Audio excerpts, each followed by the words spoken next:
And we're back, guys, with another GoldenCave Plays Hearthstone. This is going to be arena run number 2, and we're going to hit up the Druid.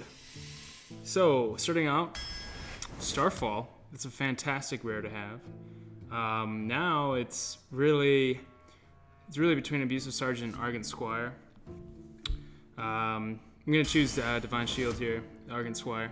So guys, this is my after the fact commentary. I played this run a week ago, Nightblade. Let's just say it went really well. It's a very entertaining run as well. There's some very fun and exciting games on this run. Games where I stood up after or on the final move decided the game, where I was shouting. So it's very intense. All right, so back to these picks here. I chose Frost Elemental there. Violet Teacher. I'm getting a lot of taking the value cards right now. So the ones that have the most value in terms of independent value. So for example, Injured Blade Master there is a fantastic card. So is the Ravenhold Assassin. But okay, here's not like an easy choice. Well. Actually, there's probably an easy choice, Mana Addict, because they're not all very good cards. But, okay. So here, since I have a pretty mana-heavy deck right now, via a lot of 5s and 6s, we're going to pick up the Innervate. Innervate is actually really huge in Arena. It can be. Really get out some of those big threats that Druid has.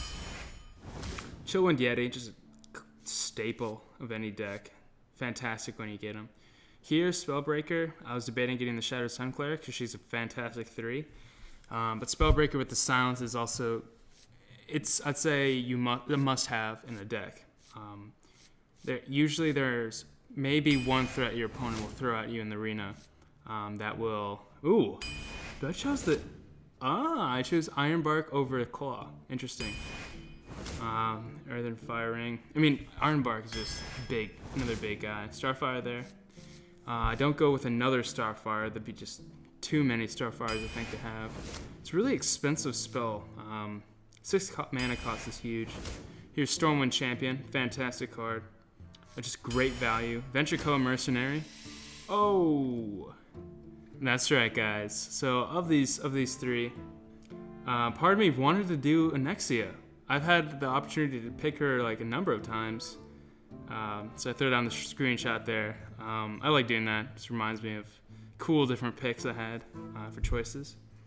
But if I recall, I looked up, and I do so right now in the video.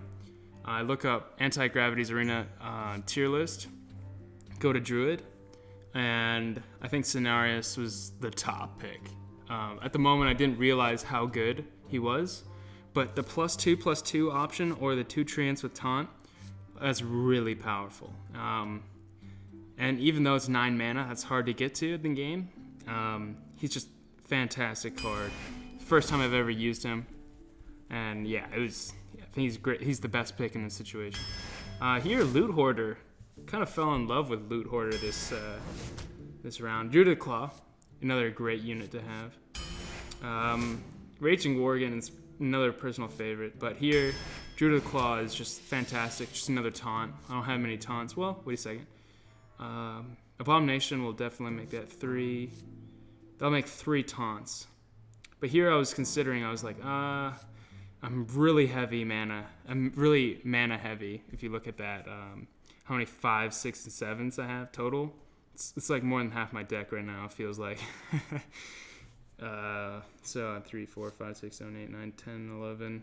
It's almost like 11 cards. So here I chose Crazed Alchemist. Here Wrath is just a fantastic card. Just because the choose 1 or draw card is just do 1 damage and draw. Fantastic. Twilight Drake has served me well in the past.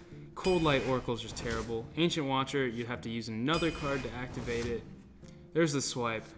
Very key. Naturalize is not necessarily, it's situational, but not necessarily a bad card in Arena. But Mark of the Wild, I think, is a better pick in this situation. I don't have any buffs, and I don't have that many taunts, so allowing myself to make something a taunt and give it +2/+2 is also good. So here's Ancient of War. Speaking of taunts, Ancient of War is fantastic. Just to end on a great pick, also with the arena.